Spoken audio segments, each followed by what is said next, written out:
السلام علیکم ناظرین، آپ دیکھ رہے ہیں یوٹیوب چینل بآواز بلند۔ میں بلال ہاشمی آپ کی خدمت میں ایک نئی ویڈیو لے کر حاضر۔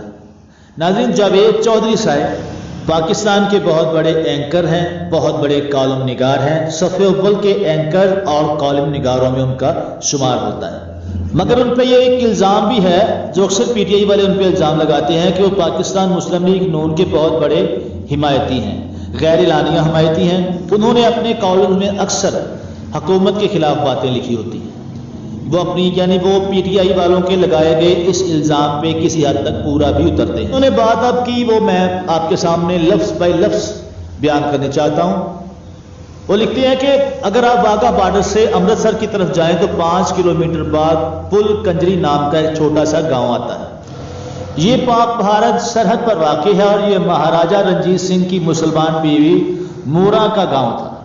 رنجیت سنگھ کے حرم میں 20 خواتین تھیں، ان میں 2 مسلمان تھیں۔ مورا دوسری مسلمان عورت تھی، ناچنے اور گانے والی بھی تھی۔ مہاراجہ روز اس کا گانا سنتا اور گانا سن کر سوتا۔ مورا ایک شام تاخیر سے دربار پہنچی تو مہاراجہ نے وجہ پوچھی تو اس نے بتایا کہ مہاراج، میرے گاؤں سے نہر گزرتی ہے، میں گھوڑے پر یہ نہر عبور کرتی ہوں۔ آج گھر سے نکلی تو میرا ایک جوتا نہر میں گر گیا، مجھے جوتا تلاش کرنے میں دیر ہو گئی۔ مہاراجہ مورا کی محبت کا اسیر تھا، اس نے اسی وقت نہر پر پل بنوانے کا حکم دے دیا۔ مہاراجہ کا حکم تھا، مہینے میں پل تیار ہو گیا۔ پنجابی میں طوائف کو کنجری کہا جاتا ہے، لہذا اس پل کی وجہ سے پورے گاؤں کا نام پل کنجری ہو گیا۔ مجھے 6 سال قبل اس گاؤں میں جانے کا اتفاق ہوا۔ مورا کا پل آج تک موجود ہے۔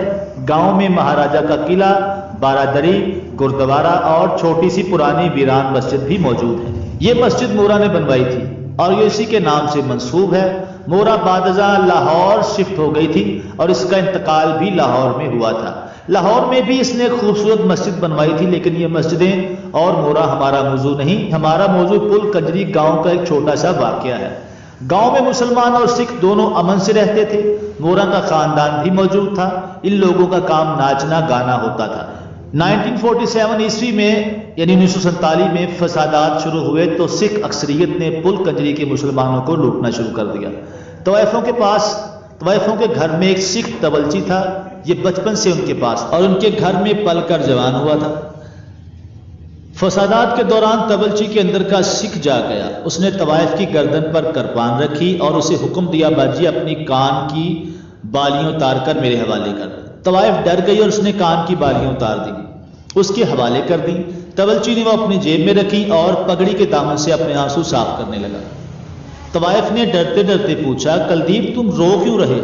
تبلچی نے ہچکیاں لے کر جواب دیا، باجی میں بچپن سے تمہارا نمک کھا رہا ہوں، مجھے تمہارے کانوں سے بالیاں اترواتے شرم آ رہی تھی، میں اس لیے رو رہا۔ طوائف نے حیران ہو کر پوچھا، اگر تمہیں شرم آ رہی ہے تو پھر تم ایسا کیوں کر رہے ہو؟ تبلچی نے کرپان نیام میں رکھی اور مسکرا کر بولا، میری بہن ان بالیوں کا نصیب اب اترنا ہی ہے، میں نہ اتارتا تو یہ کوئی اور اتار لیتا، چنانچہ میں نے سوچا میں آپ کا اپنا ہوں، پھر یہ میں ہی لوٹ لیتا ہوں۔ یہ واقعہ صرف واقعہ نہیں، دنیا کی ایک بڑی حقیقت ہے۔ زندگی کا مقصد اگر حاصل کرنا ہے تو پھر حاصل کرنے والے ہی کامیاب سمجھے جاتے ہیں، پھر جس نے بالیاں اتار لی وہی فائدے میں رہا۔ اگر بھاری دل کے ساتھ اس حقیقت کو مان لیں اور چند لمحوں کے لیے اخلاقیات کو سائڈ پر رکھ دیں تو ہم آصف علی زرداری اور عمران خان دونوں کو کامیاب سیاستدان ماننے پر مجبور ہو جائیں گے۔ آپ یقین کریں، میں وقت گزرنے کے ساتھ ساتھ ان دونوں کا فین ہو گیا ہوں۔ کیونکہ سیاست اگر اقتدار حاصل کرنا اور پھر مدت پوری کرنا ہے تو پھر یہ دونوں کامیاب ہیں اور ہمیں ان دونوں کو کامیابی کا کریڈٹ ہر حال ضرور دینا ہوگا۔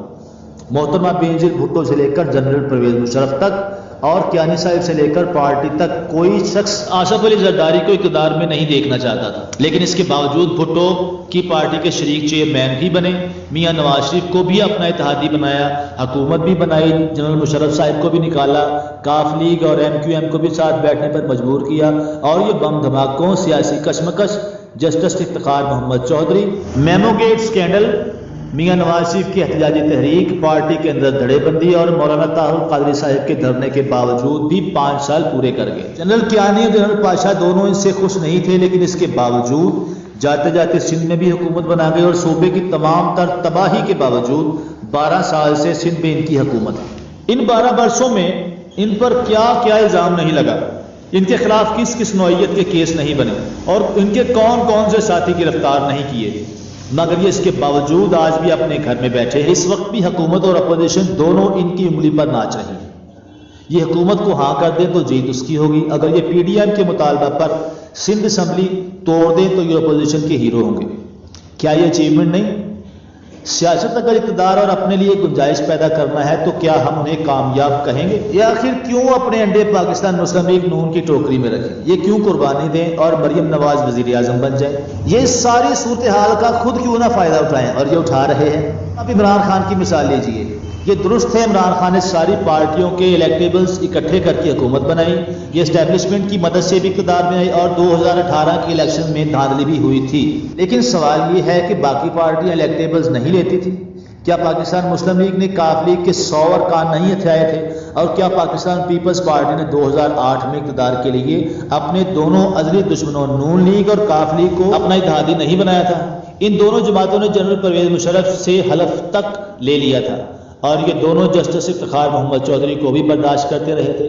چنانچہ اگر بالیوں اتارنا ان کے لیے جائز تھا تو عمران خان کے لیے کیسے ناجائز ہو گیا؟ دوسرے عمران خان ملک کی دونوں طاقتور جماعتوں کی موجودگی میں اقتدار میں آئے، جیسے تیسے گھسیٹ کر 2.5 سال بھی پورے کر گئے۔ یہ درست ہے، اس ہر لحاظ سے بدترین تھے۔ آپ معیشت سے لے کر پارلیمنٹ تک کوئی کتاب کھول کر دیکھ لیں، اس میں خسارے کے سوا کچھ نہیں ملے گا۔ وزیر اعظم عمر شیخ کو تاریخ کا شاندار ترین پولیس افسر کہتے تھے اور 4 ماہ بعد اسی شاندار ترین کو بدترین قرار دے کر فارغ کر دیا جاتا ہے۔ ملک کا سب سے بڑا صوبہ عثمان بزدار کے حوالے کر دیا جاتا ہے اور یہ کورونا کو قوالیوں کے ذریعے پھیلانے کا حکم دے دیتے ہیں۔ پوری پنجاب حکومت اس وقت قوالیوں کے بندوبست میں مصروف ہے۔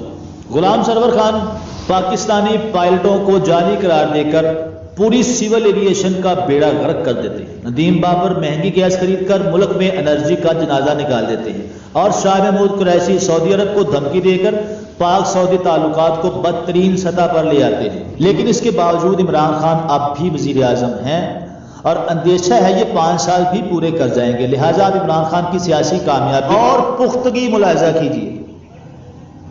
تاریخ میں پہلی بار اسٹیبلشمنٹ اپنے منہ سے کہہ رہی ہے ہم حکومت کے ساتھ۔ ماضی میں غلطیاں اسٹیبلشمنٹ کرتی تھی اور برا بھلا حکومت کو کہا جاتا تھا، لیکن پاکستان کی تاریخ میں پہلی بار غلطیاں حکومت کر رہی ہے، لیکن ان کا ملبہ اسٹیبلشمنٹ پر جا کر گرتا ہے، لیکن اس کے باوجود حکومت چل رہی ہے۔